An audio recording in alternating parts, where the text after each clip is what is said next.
The following is a Hoop Ball presentation.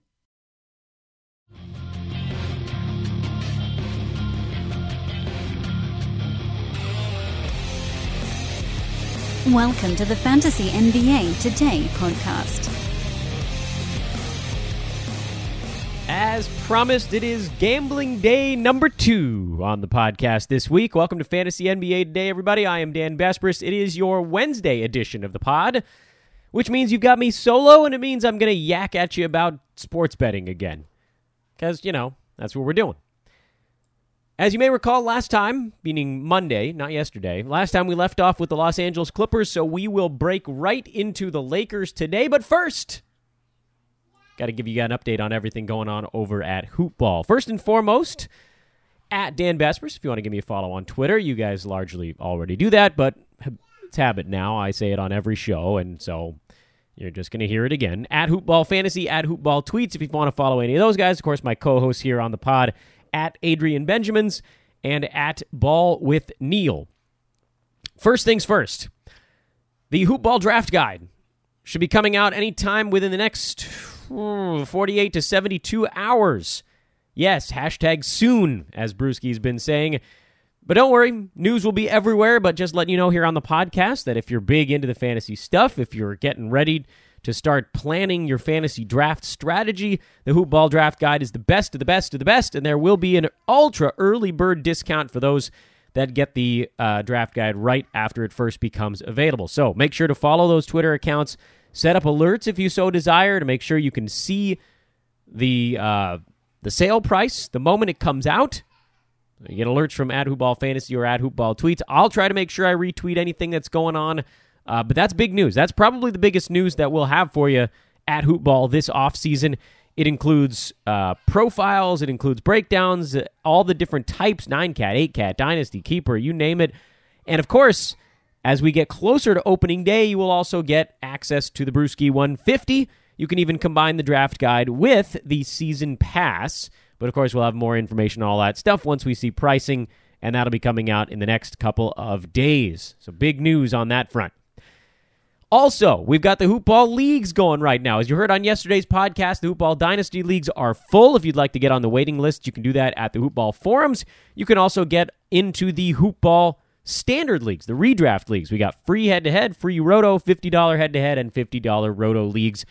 You can do that in the forums as well. There's a Hoop Ball official Hoop Ball League thread. There's a Dynasty League thread. You can also tweet at me, at Dan Besbris, I should say, or at Ball with Neil, or both of us. Just make sure you follow us so we can direct a message. We'll get your email address and get you placed in one of our many Hoop Ball Leagues. All of them are officially open right now. We're not going to start closing things off until we get closer to opening day. Then we'll have a better idea. And as we get near that, 12 to 14 team barrier, then we'll start to shut things down. But it's August 22nd right now, so you got a long way to go. Body's still trickling in every day. If you've been thinking about it, do it now, because I said so. Because you can get into one of our first ones, and then you can say, hey, look, I did it before it was cool.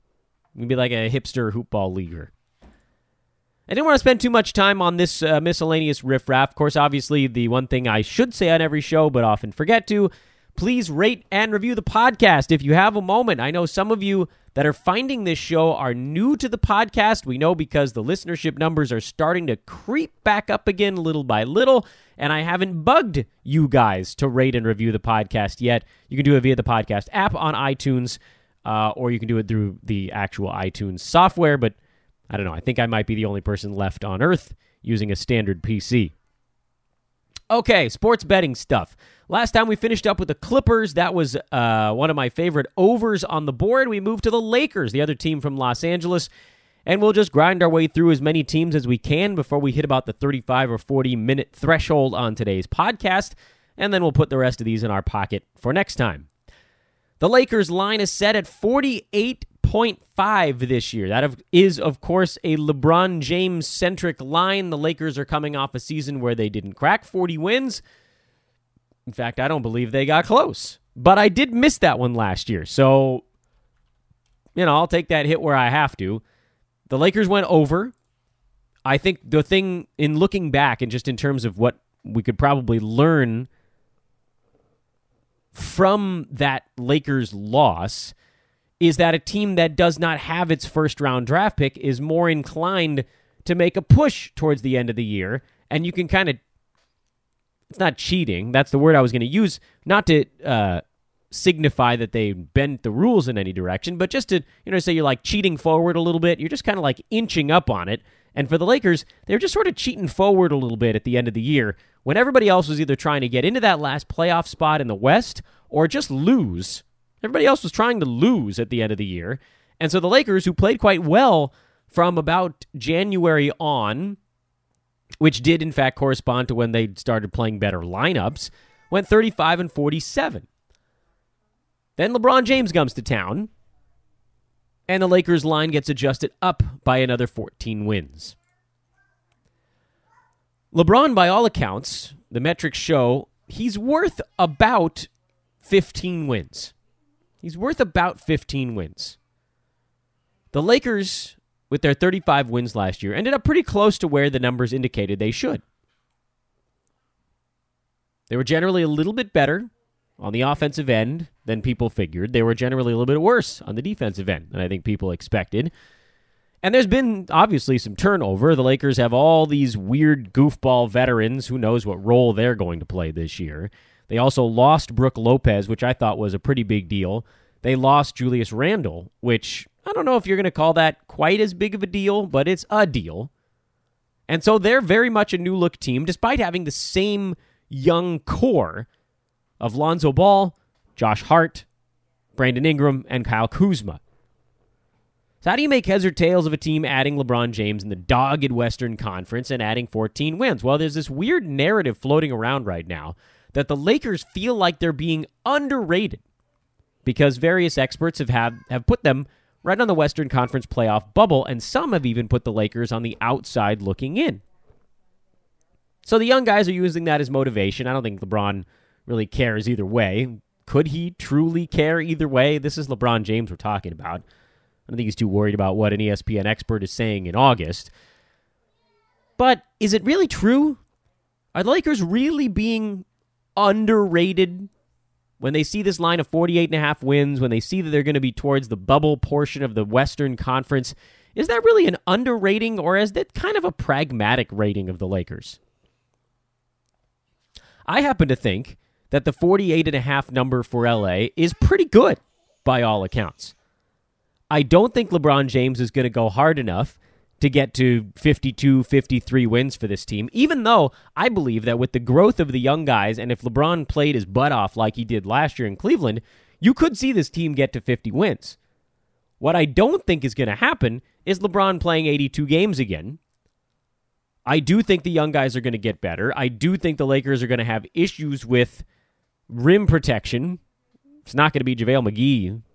With asthma, he's only going to play 15, 16 minutes max most games. So there are a lot of issues with this basketball club, a lot of them that LeBron can cover up because of simply how transcendent he is on the offensive side. But I expect him to take 4 to 8 games off this season. The rest stuff is a little bit overblown. They've stretched the season out so that players don't need as many rest days. There are very few 5 and 7 game stretches. There are very few 3 and 4 game stretches. There are no 4 games and 5 nights anymore. That's done. So there aren't spots where guys really need the rest like they did with the olden schedule. That extra week goes a long way. You just plug one extra rest day in anytime guys were getting super beat up, and that's kind of the way that it's stretched out. Right? Guys that were taking 4 or 5 rest days, you stretch the schedule out by 7 extra days, that takes care of it. So I don't think LeBron's going to be a healthy DNP all that often, but I do think that he's going to be a slightly dinged up DNP. He's a did not play - dinged. If he's a little beat up, they're not going to let him go out there. He has nothing to prove this year. The Lakers are short one superstar of contending for a title in the modern NBA. He's not going to be able to do it himself. He sort of did in the Eastern Conference, but he's not going to be able to do it out west. He's just not going to get through. I mean, I could list 3 teams that I would say very easily dispatch of the current iteration of the Lakers. Warriors, Rockets, Thunder, Jazz, 4 teams. One more superstar, that changes everything. The current iteration of the Lakers and LeBron can handle probably the bottom 4 seeds in the Western Conference playoffs. I don't know that they necessarily beat all of them, but they could certainly handle them. Teams like the Pelicans, the Wolves, the Nuggets, the Blazers, the Spurs, whoever you want to put in that bottom 4 chunk. I think I said 5 teams there. The Lakers, 2. They're all good matchups. So with that in mind, I don't think LeBron is going to go out there and be like, look, we need to blast our way to a top 3 seed. We need home court. We're going to make our push. If he's not feeling 100%, he'll take a day. It won't hurt. Take a day. Get yourself right. We don't know if Lonzo Ball is going to be able to hold up for an entire season. We don't really know if Brandon Ingram is going to be able to hold up for an entire season. I love the young core. I think the Rajon Rondo signing actually isn't that terrible for this team. The Lance Stevenson signing is. It's just the dumbest. But whatever. Maybe he won't even play. Regardless, we get a little bit derailed there because you guys know I'm a pretty big-time Lakers guy. Just talking about all the weird stuff going on.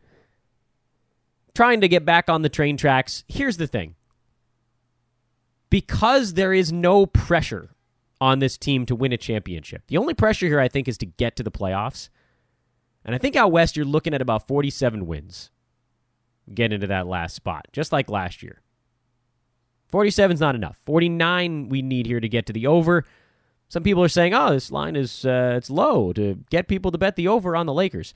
Well, listen, we know they're not going to be tanking. We know they're going to be trying to get into the playoffs. If they're fighting for that last spot, it's going to be with a lot of really good teams. The West is loaded. You're going to see very few teams get over 50 wins out west, and the Lakers are not one of them. Under.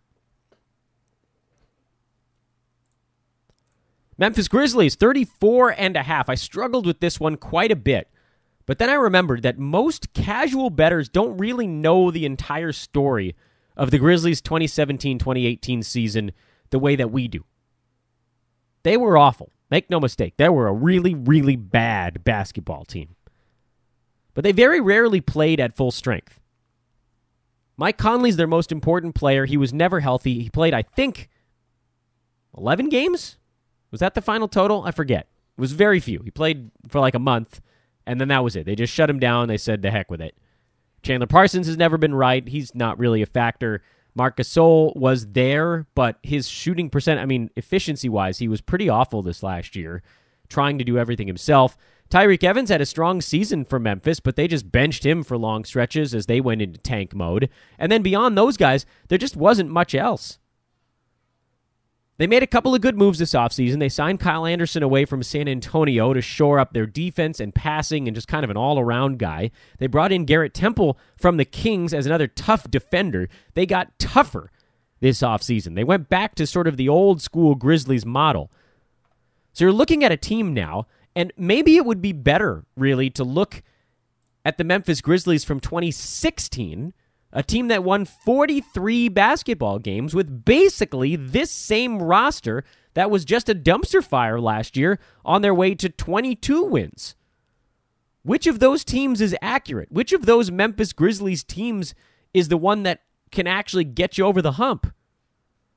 Look back at that previous year. It was still basically just Mike Conley and Marc Gasol. They had an aging Zach Randolph. They had a hurt Chandler Parsons. They had Vince Carter, who actually played pretty well 2 years ago, but that was it. They had Tony Allen, who was running on the last joint of his. This is the same team, and they've been the same team. And the difference last year was that they tanked for the last 2 months of the year, and they never had their best player. Mike Conley's not worth 20 wins, which was what happened season over season. So do I think they're going to leap right back to 43? No. Because Marc Gasol's gotten older, Mike Conley's gotten older. You just take a little bit of mileage on those treads. You slow them down a little bit, and you've got a team that's not getting to 43 wins. But a couple of good additions, a modicum of health, and this team gets, I would think, at least halfway back to where they were.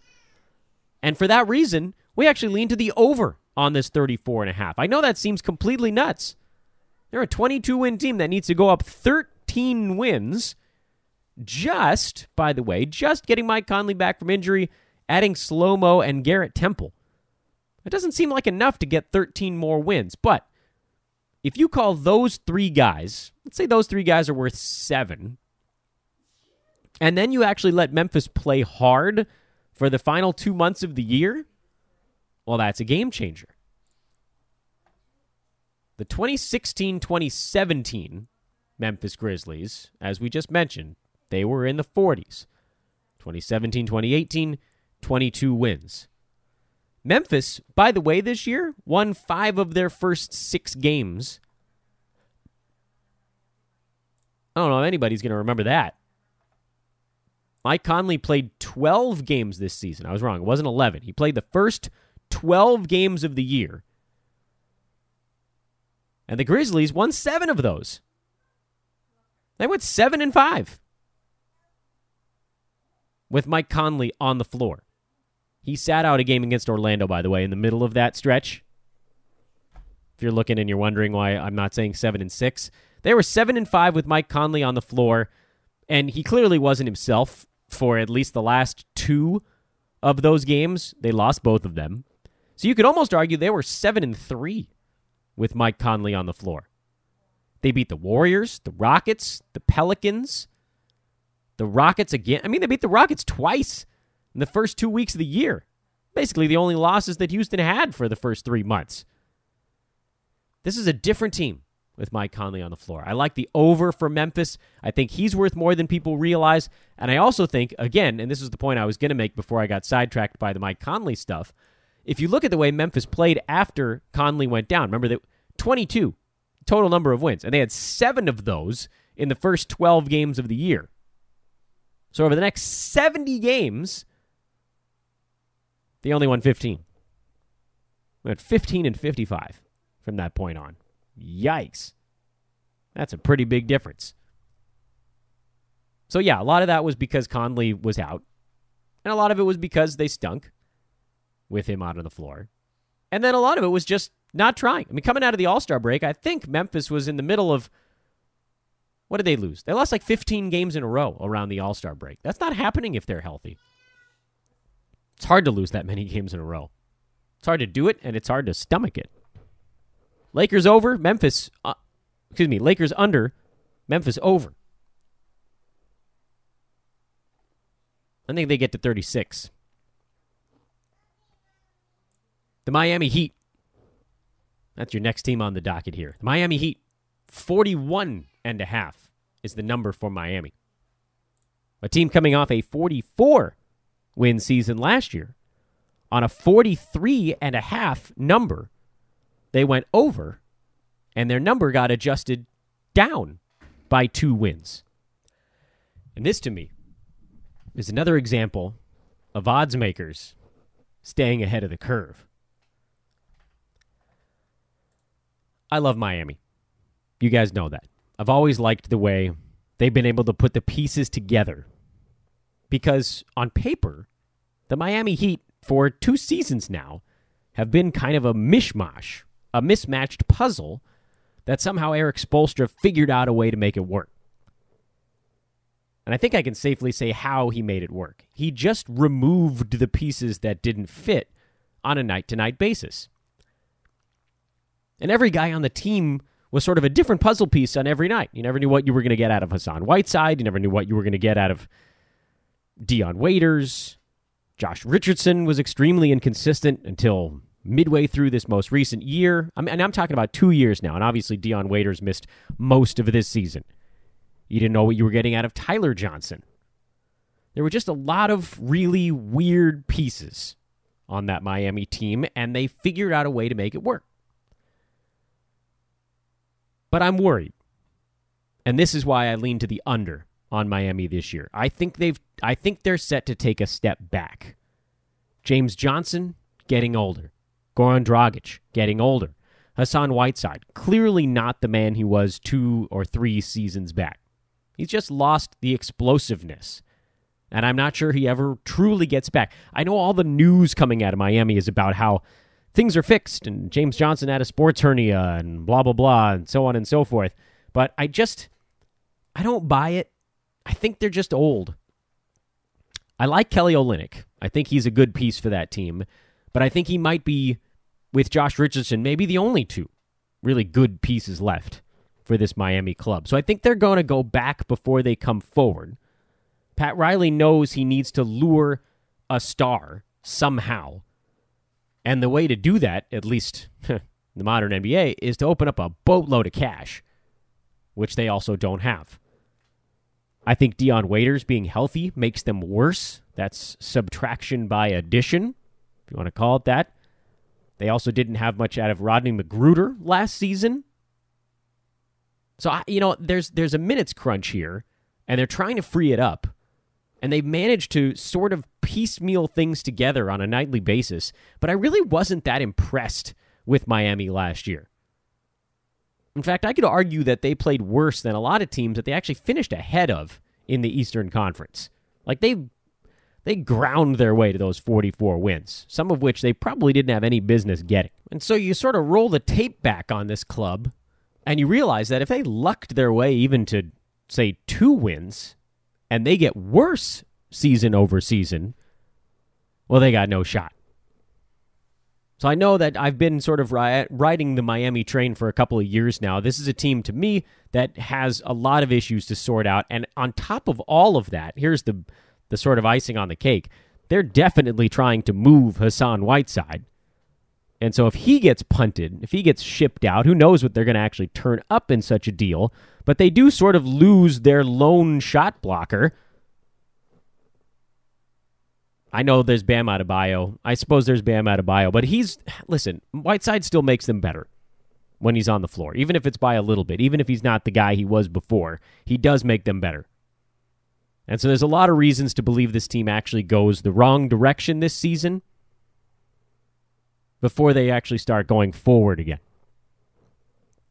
And maybe they will. Maybe they'll surprise me. But I'd be pretty blown away if they got back to 44 wins this year. I know the East got weaker, but I believe they did as well.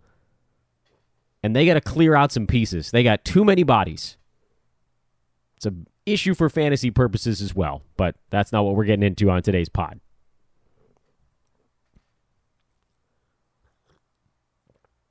The Milwaukee Bucks, 46.5 is the number on Milwaukee. Their defense really cost them last year.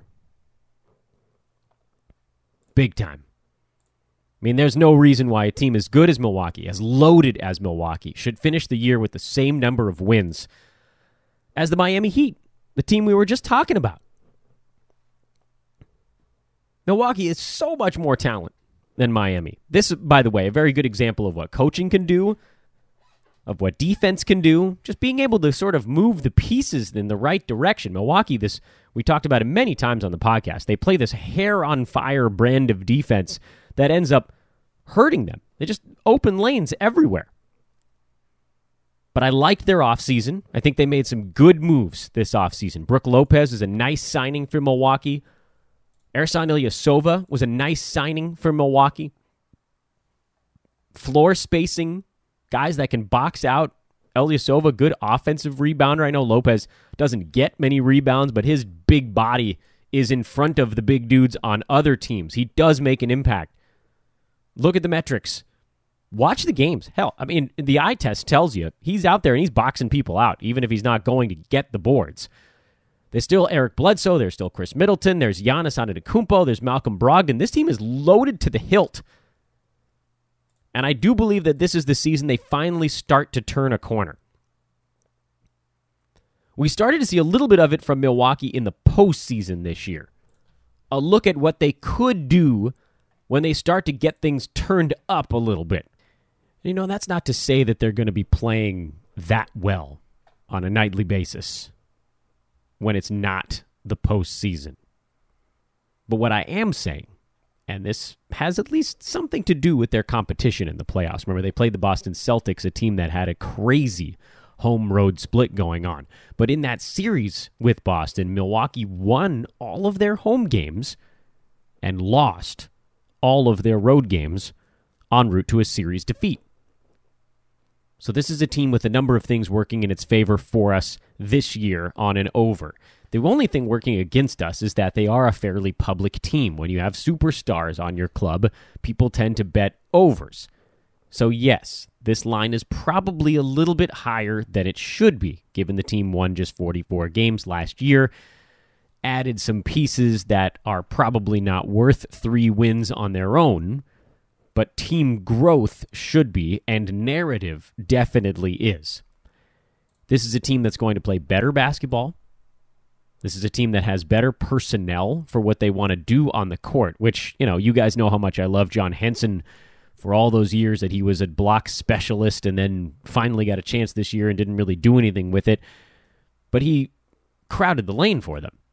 That wasn't what they were looking for. Giannis needs that room to get down the lane. Bledsoe needs that room to get down the lane. What they need is a center that can assist with rebounding and spread the floor a little bit, and Brook Lopez is perfect for that. He's going to be a great fit. I like Ilyasova as well, another guy that can spread the floor, as we just mentioned. And then beyond those two dudes, we talked about how much talent they have.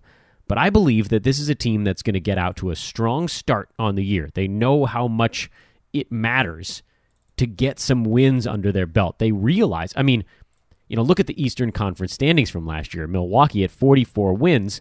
They were 1 win away from the 6th seed, but they needed a handful more to get home court advantage. So they know that it's not going to come down to 1 win or loss that they gave away this season. They lost some very winnable games against some kind of clunky competition at times. And if they want to get into that upper echelon, they're going to have to get over the Indiana Pacers to do it. To get home court in the first round. To get home court in the second round, well, you presumably would have to get up with the Raptors and the Celtics. I don't think that's happening. But I do think that a logical next step for this team is to get up and over that hump. First round home court advantage. And it's doable. Their schedule is not great at the outset. It's not terrible. It's sort of a middling schedule out of the chute for Milwaukee. They've got Charlotte and Indiana. They've got the Knicks, the Sixers, the Wolves, the Magic, Raptors, Celtics, Kings, Blazers, Warriors, Clippers, Nuggets. Some of those games are eminently winnable. Some of them they're probably going to take losses. Everything else in the middle, coin flippy. Just looking at kind of how their schedule opens up. I have good feelings about them. They have now some consistency. They have these guys who have learned how to play together. It just comes down to some defensive principles. Not chasing everybody, trusting that your teammates are going to be in the right spot. And I believe that the coaching staff this year will get them to that point, finally, at long last. It just seems almost impossible that a team as good as the Bucks would only get to 44 or 45 wins again. 41 is a 500 team. Giannis alone should have them at 500 ball. They're too good. They're too good. And as I said before, I don't think they're going to play as hard as they did in the playoffs every day. But I do think you're going to get better regular season effort. I think you're going to see fewer games where they just sort of forget that they have to try. Someone's going to have to be the leader out there, too, just from an emotional standpoint, to get this team pointed in the right direction. They suffer from a little bit of what I thought Minnesota suffers from, which was, lack of Jimmy Butler-itis before he was there, a team that just couldn't get its focus right. Coaching staff can't do that by itself. Giannis is going to need to lead that charge. Middleton, Bledsoe, one of those guys is going to need to be the dude that makes sure everybody's paying attention. But I think we see it. This is a year I think we see it. So I'm going over and, cross your fingers. Hope and pray. All right, let's see if we can get one or two more teams in on today's show. The Minnesota Timberwolves are the next one. 47.5 is the line for Minnesota, a team that won 47 games exactly last year, with Jimmy Butler missing the last 6 to 8 weeks of the regular season. So why wouldn't they be able to get to 48 wins? Well, I believe this is the year where the minutes catch up to all of them. It's not that I don't like the pieces. I love Karl Anthony Towns. He's awesome. He does have a bit of a focus issue. I love Jimmy Butler. But he's starting to think about his next move. He doesn't like it in Minnesota. Wiggins, I have a problem with. I think Teague is sort of a mismatch for this team as well. Taj Gibson played really well last year, but Honestly, how long can that body stay up? I just get the feeling, we've watched Wiggins and we've watched Karl Anthony Towns rack up so many minutes over the last 2 years in particular. The Thibodeau era in Minnesota. And it got Jimmy Butler. Not surprisingly, it got Jimmy Butler. When you play that many minutes, when you're just out there all game, every game, eventually you break down. And this is a team that really can ill afford to have Jimmy Butler miss any time or Karl Anthony Towns miss any time because he's the efficiency guy out there. I mean, if they have to rely on Andrew Wiggins to lead the offense, it's all coming to pieces. Defensively, guys are always in the wrong spots. That's what Butler's been great for. They go as he goes, and I don't think Jimmy makes it through this year undinged.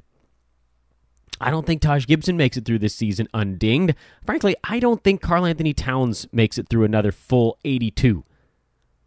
I know a lot of the people looking at him from a fantasy standpoint are looking at Karl Anthony Towns and saying, well, the reason that he's up there, top 3 kind of guy, is because of the durability stuff.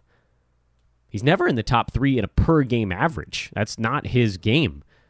But on a per-game basis, well, that's great. On a totals basis, when you play 82, you get a bump. He played 82.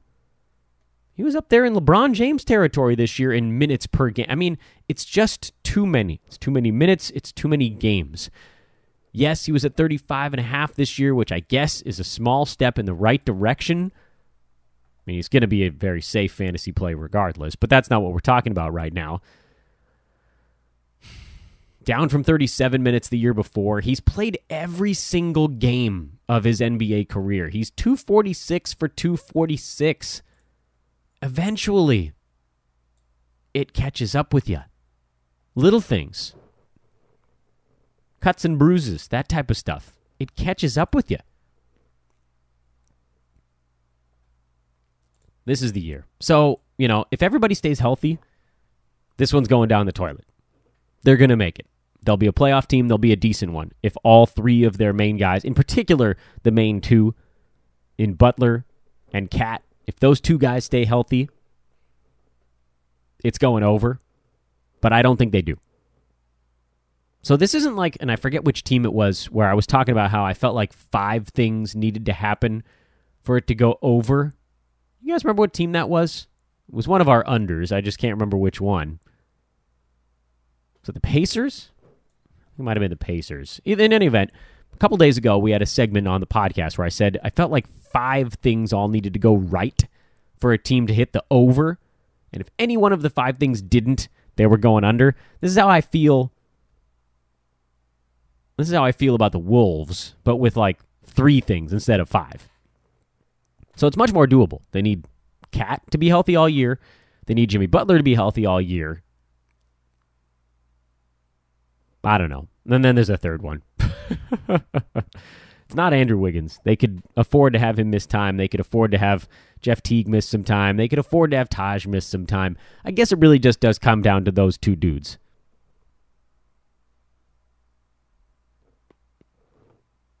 How many would they need to miss for this team to go under 47.5? Not that many, because even at full tilt, they're probably like a 50, 51 win team.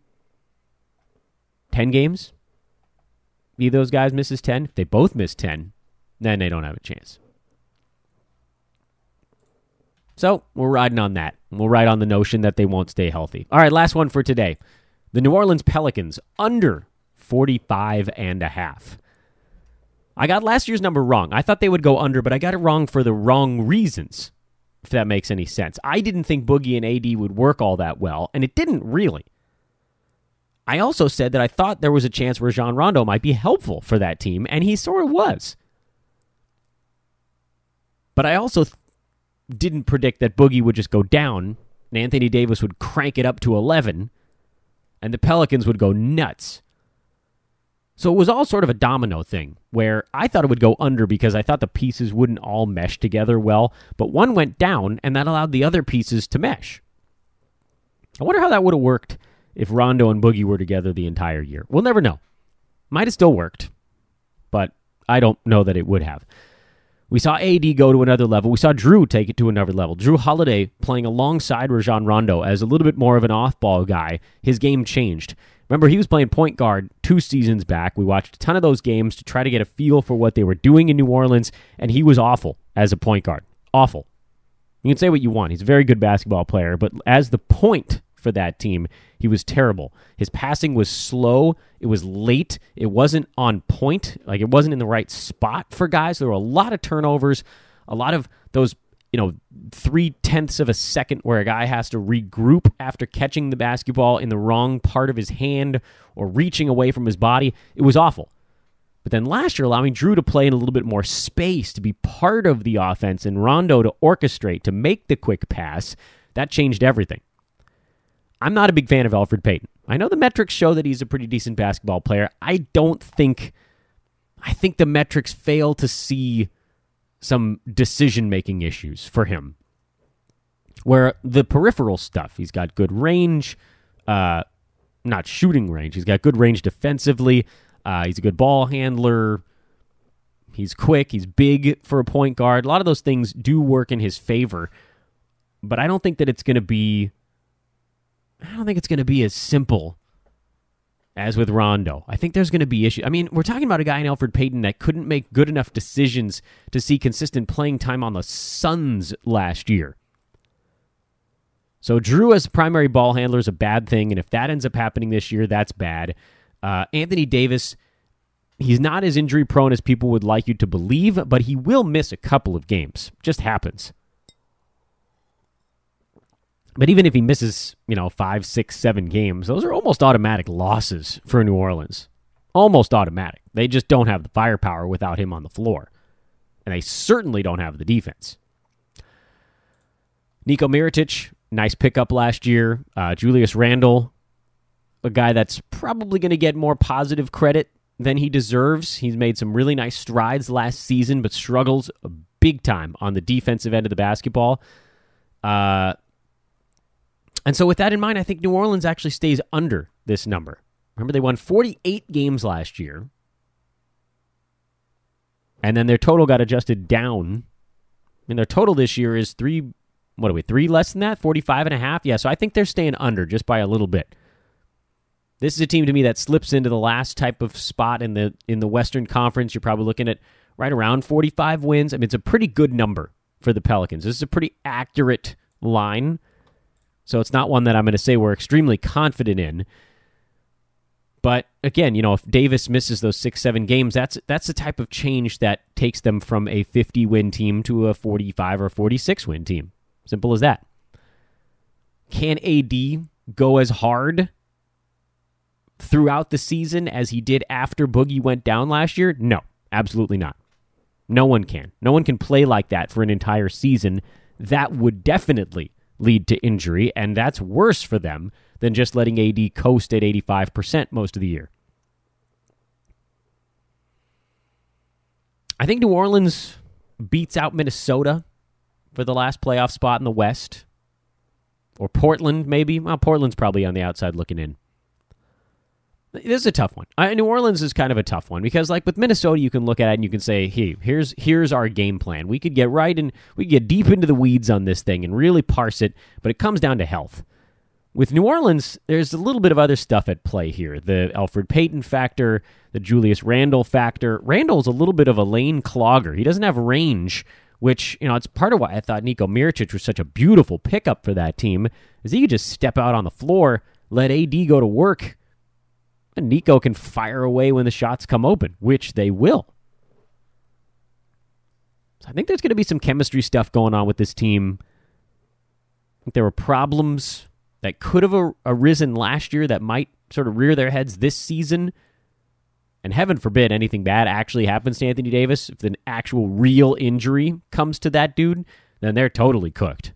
West is just too tough. Very real chance they get to 46 wins, though, and just creep over it. I think this line, as I said before, is really, really tight. Not one of my favorite bets on the board, but I do have a very small lean to the under on the New Orleans Pelicans. And that's where we'll put a pin in this thing. Next time we'll start with the New York Knicks. That'll be on Monday of next week. We'll have 2 more of these. That'll get us pretty close to the end. Might take us, I think, about 3. Let's call it 3 more betting shows. And then we'll probably be good to go. We'll get us through the rest of them. By the way, just like last year, no idea what to do with the Sacramento Kings. I got no feel for that team. I hate their fantasy prospects, and I can't stand betting them. You guys know it. No Kings allowed. But we're not there yet. The Knickerbockers. That's our first one next week. Tomorrow's podcast, Thursday show. That'll be with Neil Rochelani. We'll talk some sports betting stuff. We'll get into that. We'll talk some fantasy ideas, whatever he's got on his brain, and then Neil and Adrian will wrap it up the week on Friday. I am Dan Besbris. This is Fantasy NBA Today. Thanks for listening, everybody. Have a wonderful day. We'll talk to you tomorrow.